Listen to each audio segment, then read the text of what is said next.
జగన్మోహన్ రెడ్డి గారు 2019లో ముఖ్యమంత్రి అయిన తర్వాత కరోనా లాంటి మహమ్మారి వచ్చి అనేక ఇబ్బందులు జరుగుతున్నా 2020 డిసెంబర్ 25న ఒకేసారి మొదలుపెట్టి 31 లక్షల మందికి అక్క చెల్లెళ్లకు డైరెక్ట్గా ఇళ్ల పట్టాలు రిజిస్టర్ చేసే పథకాన్ని ప్రారంభించి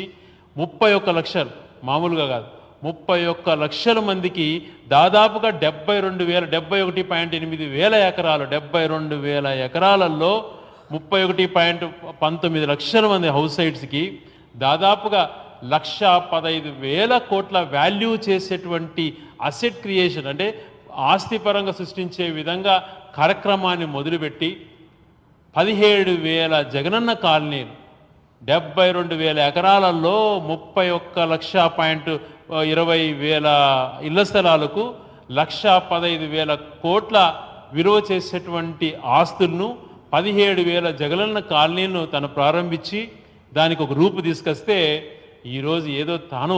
ఒక్క సెంటు స్థలం ఇవ్వకుండా పోయి పట్టుమని 10 మందికి బిల్లులు హౌసింగ్ బిల్లులు ఇవ్వకుండా 3 లక్షల మందికి గృహప్రవేశాలు చేయిస్తున్నా ఉగాదికి 5 లక్షల ఇళ్లకు గృహప్రవేశాలు చేయిస్తున్నటువంటి మాటలు మాట్లాడినప్పుడు నిజంగా చాలా ఆశ్చర్యం కలుగుతుంది.